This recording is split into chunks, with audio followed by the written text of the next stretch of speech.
Welcome to section 4.2. We're going to continue our conversation about factors and multiples and go in a little bit deeper, talking about greatest common factor or GCF and least common multiple or LCM. So to start off the notes, we're going to do a little warm-up. This comes from the book, and there's this graphic over here on the left, our changing population, and it talks about, I know it's a little bit hard to see, but it talks about how often there's a birth in this country and how often there's a death in this country. And I think this is a little old because I just looked this up the other day. I think this is from the 2010 census. So these numbers would be a little bit different in the 2020 census, but anyway, we can still do the problem. It's an interesting problem to do that relates to factors. So this graphic shows us that every 8 seconds there's a birth and every 12 seconds there's a death. And in the question, if it says if both are seen to flash at the same moment, so meaning like right at this moment there's a birth and there's a death, at what point, okay, when will they flash together again? So if there's a birth every 8 seconds, that means in 8 seconds from now, there's going to be another birth. And then 16 seconds from now, because I'm just adding 8. And then 24 seconds from now, and 32 seconds from now, and 40 seconds, and 48 seconds. And we can keep adding 8. We're basically just listing, these are the multiples of 8 that we're listing out.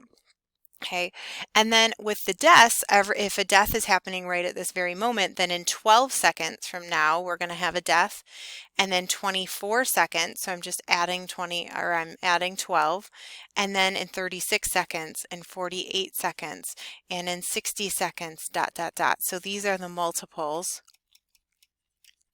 of 12. So if it asks us when will they both happen at the same moment, when's the next time they'll happen at the same moment, basically what it's asking us is to find what's called the least common multiple, because there's many multiples, there's many numbers that both 8 and 12 go into, but we want to know the very first one that we see in this list.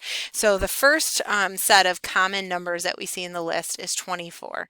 So at 24 seconds, they're both going to flash again. That would be considered the least common multiple of 8 and 12. Now you can see down the list that they also happen again at 48, and then they'll happen many other times, infinitely many more in the future, but 24 is going to be that least common multiple. So that kind of gives you a little bit of I don't know, context of where we're going, but let's kind of back up. We're going to start talking about prime factorization because this will help us in finding the greatest common factor, and it is also related to multiples as well, which we'll see in a minute. So what is prime factorization? So prime factorization is when you write a number as a product, meaning you're multiplying of prime numbers. So for example, 20, it can be written, so 20 is the same thing as 2 times 2 times 5. So 2 times 2 is 4 times 5 is 20. And this is the only prime factorization for 20. So this isn't just a means of multiplying. So for example, you could get 20 by multiplying 10 times 2. That's not the prime factorization. And the reason it's not is because 10 is not a prime number. You could get 20 by multiplying 4 times 5. That's not the prime factorization because 4 is not prime. So we're looking for numbers, only prime numbers, that when you multiply them together, you get the number. And there's only one prime factorization for every single number. So there's a couple different ways that we can find the prime factorization. One way, this is called the increasing primes method, and the instructions are on the left. They look rather lengthy, but it's not too bad here. Basically what you're going to do is you're going to take a number. So in the example, we're going to do 300. You take 300 and you start dividing the number by the smallest prime number. So I'm just going to make a list up here, prime numbers. Okay, so the prime numbers are 2, 3, 5, 7, 11, 13, 17, 19, dot, dot, dot. They keep going. We start by dividing it by the first prime number, which is 2, if it's possible. Okay, our goal is to find a number to divide it by so that your answer is a whole number. So if 2 didn't work, then you would go on to 3 and try 5 and try 7 and try 11, and you try, whichever one, you go down the list until you can divide and get a whole number. So 2 works for 300. So 300 divided by 2 is 150. You keep dividing by 2 until it doesn't work anymore, and then you move on to the next one. So 150, can you divide that by 2? You can. You get 75. Now 75, if you divide it by 2, you're going to get a decimal. So we're going to stop with 2 and we're going to move on to 3. So 75 divided by 3, we get a whole number. So that works. We end up getting 25. 25, we can't divide by 3 because you get a decimal, so we move on. We can divide it by 5 though, and we end up getting 5. Okay, and their goal is to keep going until you get 1. So when you get 1, then you can stop. So 5, you can divide by 5. So 5 divided by 5, you get 1. So at this point, you're going to stop. Now the prime factorization is the list of numbers that you were able to divide by. So the prime factorization of 300 is 2 times 2 times 3 times 5 times 5. And the awesome thing about this is if you're not sure, well, and even if you are sure, it's good to check your work. You can always just multiply, and I suggest doing this with all of these problems. Just multiply and see if you get 300. So 2 times 2 is 4. 4 times 5 is 20. 20 times 5 is 100. 100 times 3 is 300. So I went out of order. I used the commutative property just to make the multiplication easier. But if you multiply these all, you end up getting 300. And then the other thing to double check is, are all these numbers prime? And the answer is yes. So for example, you wouldn't want to say, instead of 2 times 2, you wouldn't have wanted to say 4 times 3 times 5 times 5. That gives you 300, but 4 is not prime. You have to break it up into 2 times 2 even further. So that would be the prime factorization for 300. So why don't you try 924? So, and I put it down here, using a calculator is helpful. So have your calculator handy right next to you. Start with 924 and start with 2 and then go down the list. So if you want to pause the video, now would be a great time to do that. I'm going to continue. So 924 divided by 2 is 462. I can divide that by 2 and get 231. 231 is not divisible by 2, but it is divisible by 3. You get 77. Okay, and again, you can totally use a calculator for this. 77 isn't divisible by 3 or 5, but it is divisible by 7. So I go down the list here, and then I'm left with 11. And then 11 is divisible not by 7, but it's divisible by 11 itself. And then we end up getting 1. And then at this point, we're going to stop. And then my prime factorization is just going to be 2 times 2 times 3 times 7 times 11. So 2 times 2 times 3 times 7 times 11. And it's totally okay if you want to write it as 2 squared times 3 times 7 times 11. That works too. It really just depends on the textbook and where kids are. When kids first learn how to do this, usually they don't use the exponent, but you can do it either or. The other method that you can use for finding a prime factorization is by doing what's called a factor tree. And you may, it's possible you remember doing this when you were in elementary school. And it's possible that maybe not too. It just depends. So with a factor tree, what you do is you start with a number. So all of these are 4 different problems we're going to do. We're going to start with 30. And you always start by drawing 2 branches. Okay, and you're going to find 2 numbers that multiply to give you 30. You could do 2 and 15, you could do 3 and 10, you could do 5 and 6. It does not matter. So pick any 2 numbers that multiply to give you 30. You're going to end up with the same tree in the end. And then I usually circle any prime numbers. So 3 is prime. That means you stop at that branch. If it's not prime, you keep going. So 10 is 5 and 2. Both those numbers are prime. So our prime factorization for 30 is 2 times 5 times 3. And again, you want to make sure you check your work. So do 2 times 3 times 5 in your calculator and make sure you get 30 or in your head. And just to show you up here real quick, if I had chosen 5 and 6, you would still have ended up with the 2, the 3, and the 5. It's in a different order, but that doesn't matter. So 36. Maybe 6 times 6, and then 2 times 3, 2 times 3. So the prime factorization for 36 is 2 times 2 times 3 times 3.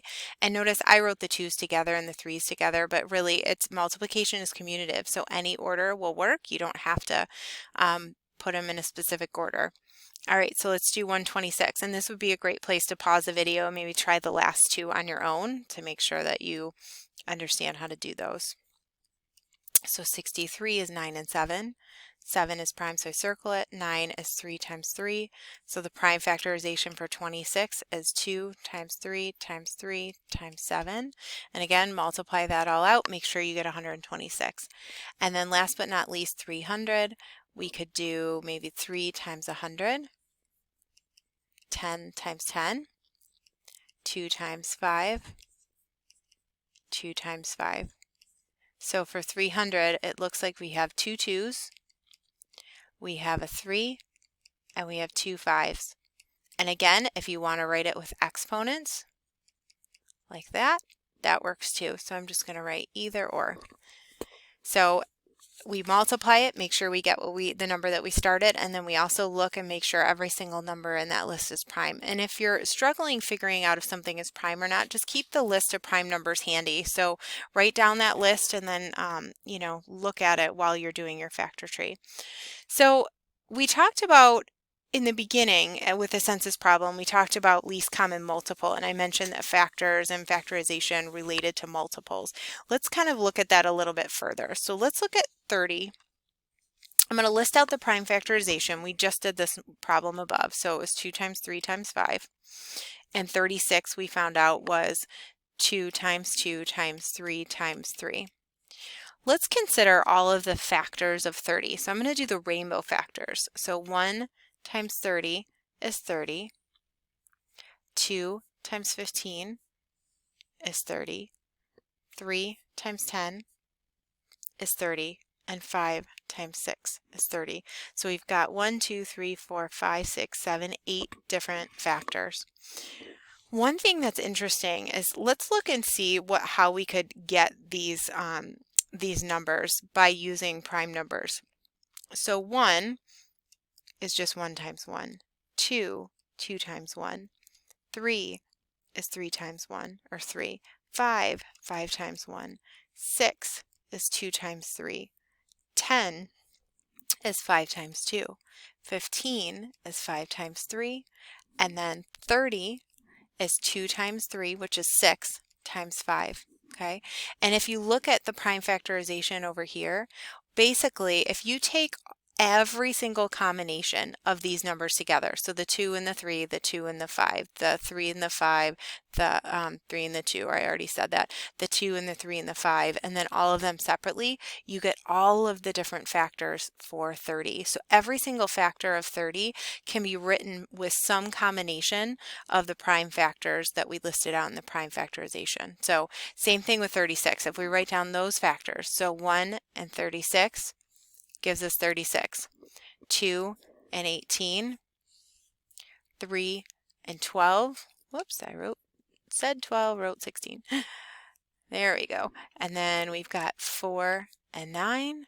And that's it. So think about all of these numbers. You could use the 2, the 2, the 3, and the 3 to get all of these numbers. So the 2 and the 3, those are just listed there, but the 4 is 2 times 2. The 9 is 3 times 3. The 12 is 2 times 2, which is 4 times 3. The 18, okay, we could do 2 times 3, which is 6, times another 3. And then the 36 is going to be all of those numbers multiplied together. So it's just kind of an interesting 30-foot view on how we can sort of relate all of this together. So now that we looked at all of that, let's jump in and actually do the greatest common factor. So there's a couple different ways you can find the greatest common factor, and I honestly, I don't think one way is better than the other. I think with most things that we do in this class, my objective is just to show you the different possibilities for how you could do these problems, and then, you know, I would just practice all of them, and then in the end, you know, choose the one that resonates with you. And then when you're teaching, hopefully you'll encourage students to do the same. So one way that you can find the greatest common factor is by listing everything out, kind of like how we did the census problem. So if you want to find the greatest common factor, which is the number that goes into 2 and 30, but the biggest one. So like 1 goes into 20 and 30, but that's not the biggest possible factor. 2 goes into 20 and 30, that's not the biggest possible factor. So let's list out all the factors and then we'll circle which ones are in common and find the biggest one.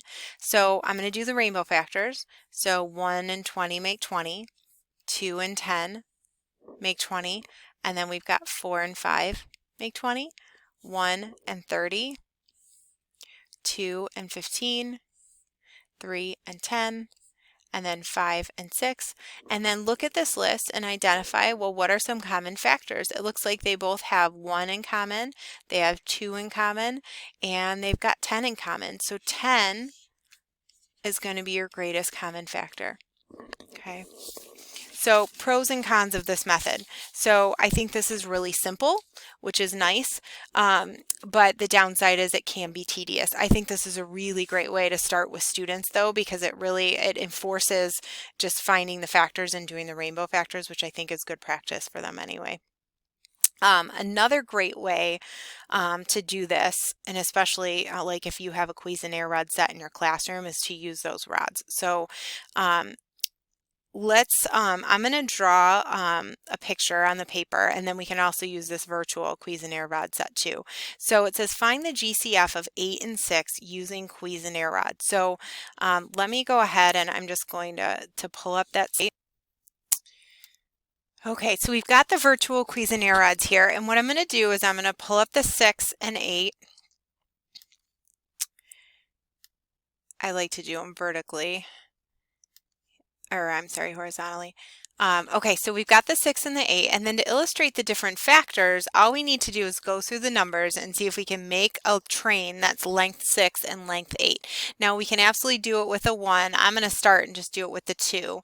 So we could take the 2, and I could do 2, 4, 6, and we've got a 6. And then 2, 4, 6, and then 8. So this illustrates that 2 is a factor of 6 and it's a factor of 8.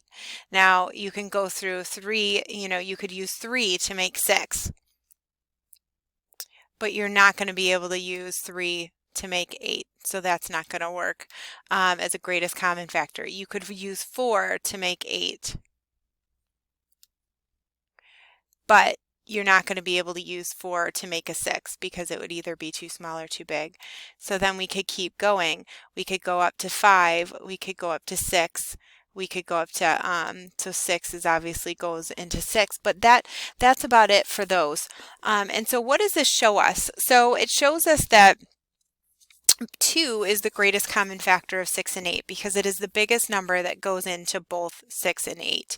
So let me go back to the notes here.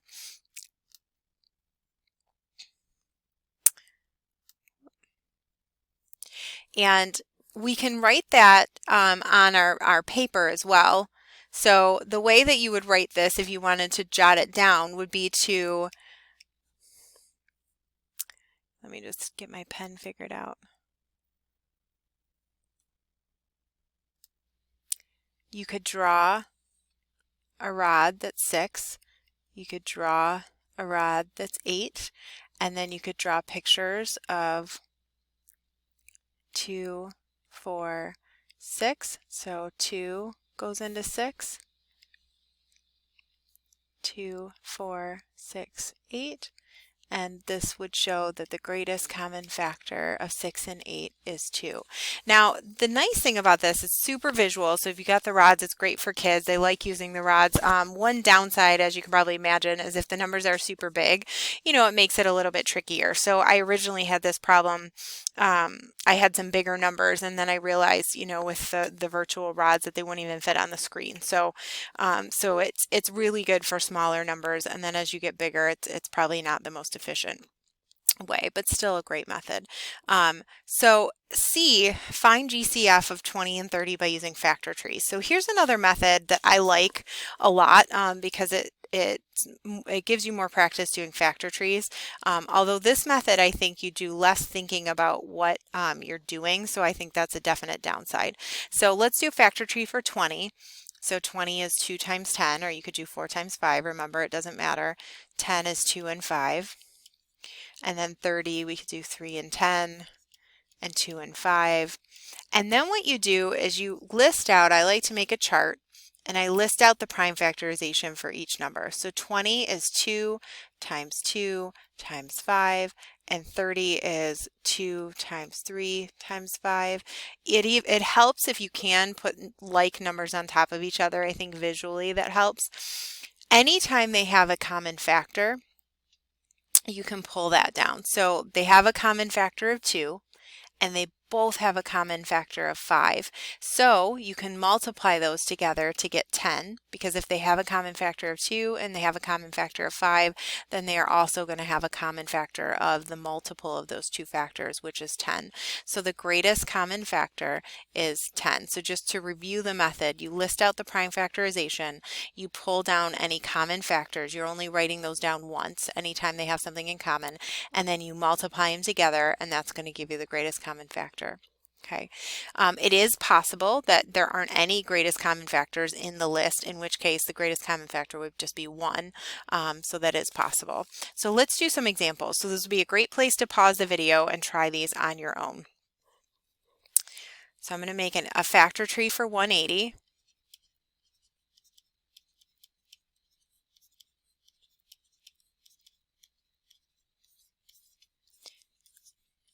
And I mentioned this before, make sure that you take your calculator and just do a quick multiplying of these numbers to make sure you get 180, because that's a really common mistake and it's so easy to fix.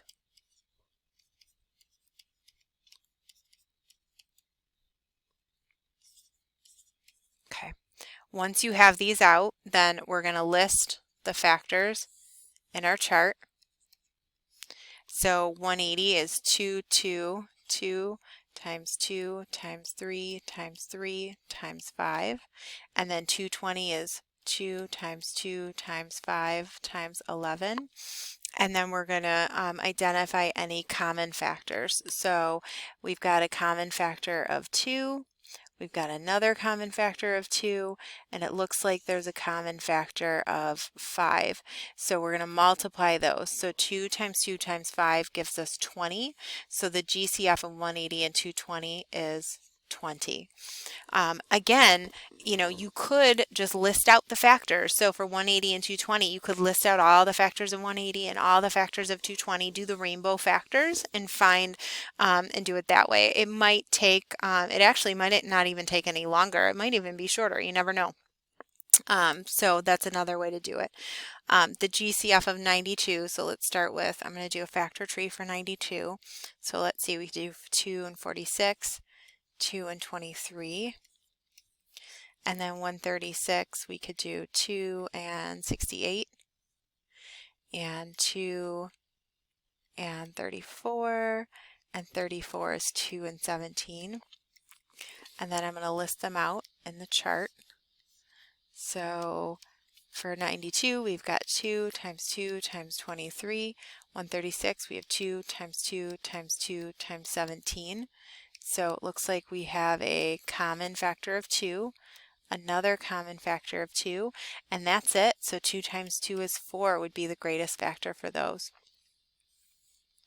And then last but not least, we've got this one with 3. So we haven't done one like that before. So let's do the factor tree for these, and then I'll talk you through how you could use the charts to find the greatest common factor for 3 numbers.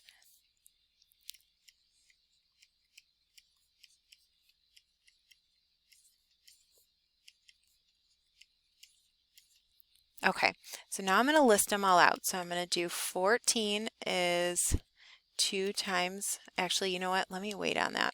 I'm going to list these out and I'm going to see if I can even put their common factors kind of around the same location here. So, okay, so I'm going to list them out. So 14 is 2 times 7.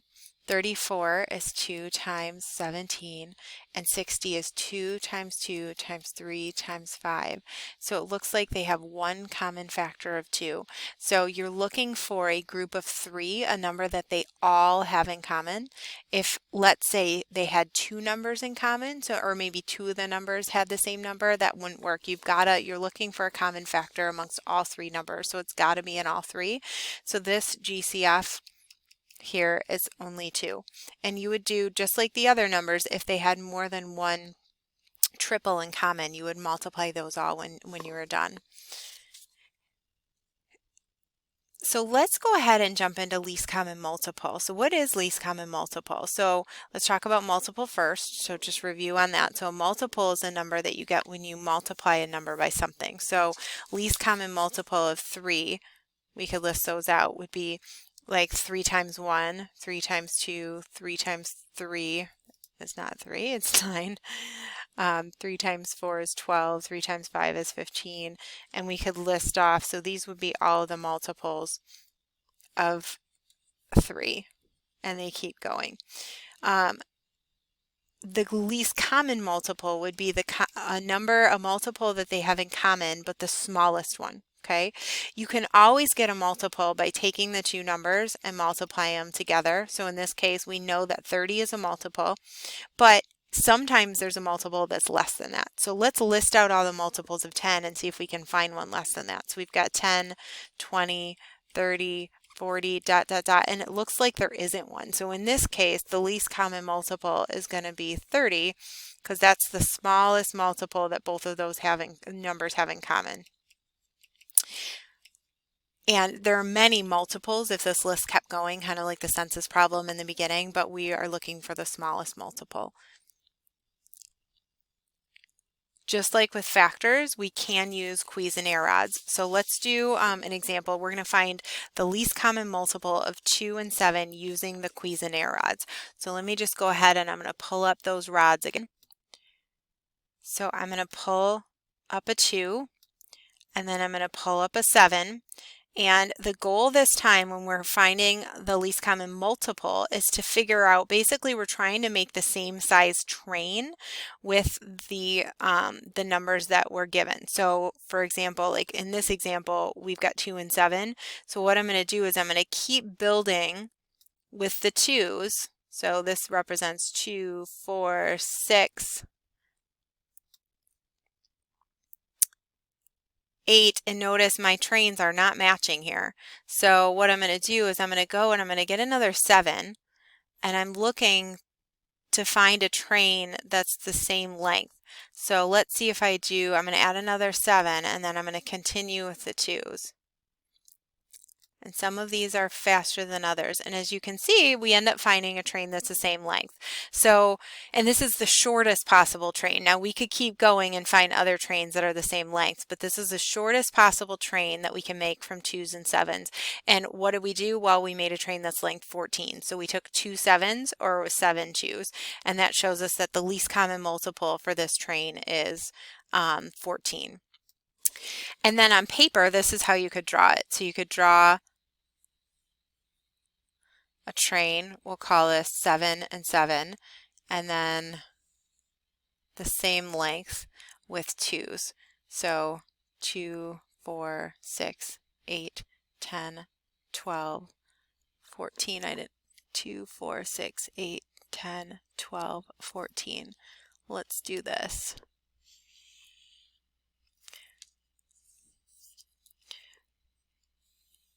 That might be better. There we go. And then I could write the 2's in here. There, and then we show that this is basically 14. So least common multiple equals 14. And then the last method is very similar to the factor tree method with the greatest common factor. We're going to use factor tree methods to do the least common multiple of 198 and 210. So we're going to start by doing a factor tree for 198.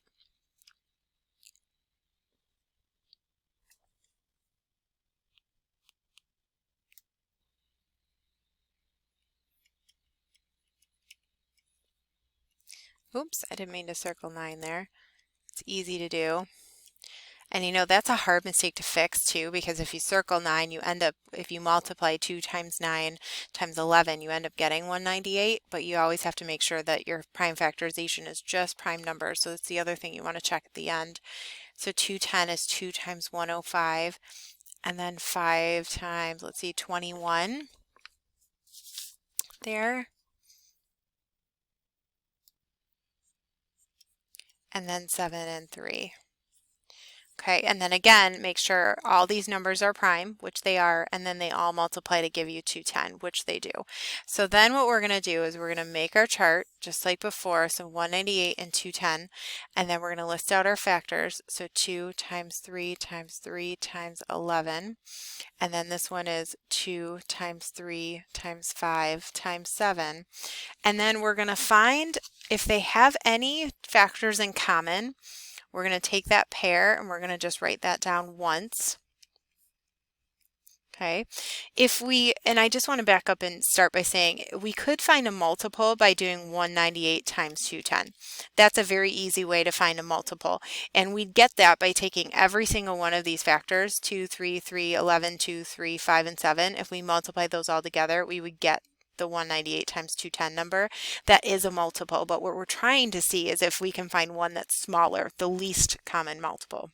And so by finding common factors and only writing them down once, we're making a smaller number. So we're going to write down the 2, we're going to write down the 3. There aren't any other numbers in common. So at this point, we're going to write down we're going to take down all of those other multiples that we see here, and then we're going to multiply those all together. And if you multiply those, you get 6,930. And then the thing that you want to check at the very end is make sure this is divisible by 198 and 210. So take 6,930, divide it by 198, divide it by 210. Make sure you get a whole number. So that at least double checks that it's a multiple, because, you know, this process works, but it's really easy to make just one simple mistake and then, you know, you've got the wrong answer. So this would be a great place. Pause the video and try these last ones on your own.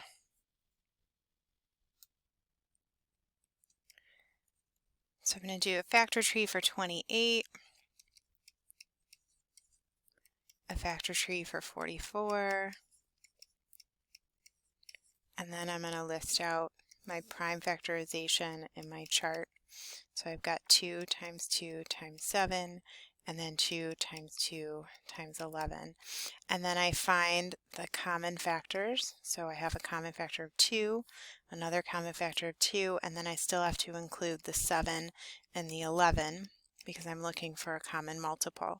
And if I multiply those all together, I get 308.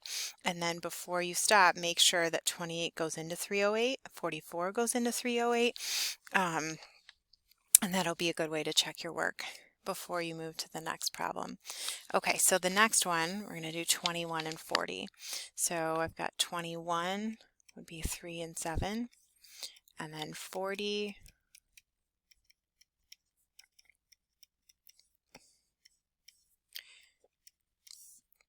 and then I'm going to list out my factors. So 3 times 7, 2 times 2 times 2 times 5. Okay, this is a good one because you can see an example of one where there aren't any common factors. So really you just end up multiplying all of these numbers together, which is just a longer way of multiplying the two numbers themselves. So you could just multiply 21 times 40 and you'll get 840. So it is quite possible that there isn't a smaller multiple than the one you get when you multiply the numbers. And then last but not least, we'll do 15, 36, and 55. So 15, we've got some smaller factor trees here. Oh, come on, keep working. There we go. Okay, so we've got 3 and 5, 36,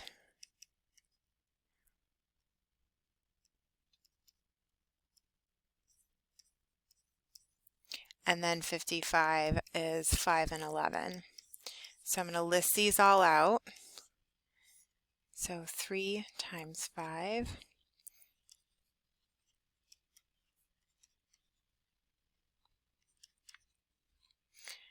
and then we've got 55, which would be 5 times 11.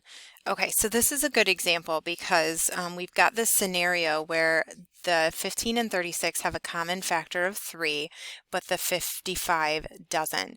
So what we can do is we can just take these common factors right there and write down a 3. And then it looks like we've got a common 5 and a common 5. We can write down a 5. And so this is different than greatest common factor, where we have to have a common factor with all 3 numbers. Even if we have a common factor with 2 of them, if we're looking for a least common multiple, that will suffice. So then we're going to take the rest of the numbers down. So we've got a 3, a 2, a 2, and then we've got that 11. So if you multiply all of these numbers together, you end up getting 1,980. And you should take a calculator and divide that by 15, by 36, and by 55, just to make sure that those numbers go into 1,980. And again, just to give you another option. If you don't like this method, don't use it. I think the nice thing about this method is it's got, a clear set of steps. It works every time. It can be, efficient, but you're not always thinking about the process as deeply as you probably could be. So another option is to take 15 and 36 and 55. You can use your calculator and go ahead and list out the multiples. So list out like 15 and 30 and 45 and 60 and 75 and keep going, and then list them out for 36 as well and keep going, and then 55. And then you'll list them out until you get a common multiple. Now we just saw the common multiple is 1,980, so you'd have to go pretty far, especially with 15, to get that. So that's the downside to this other, this listing out method, but it works. So just keep that in mind. You've got lots of different options.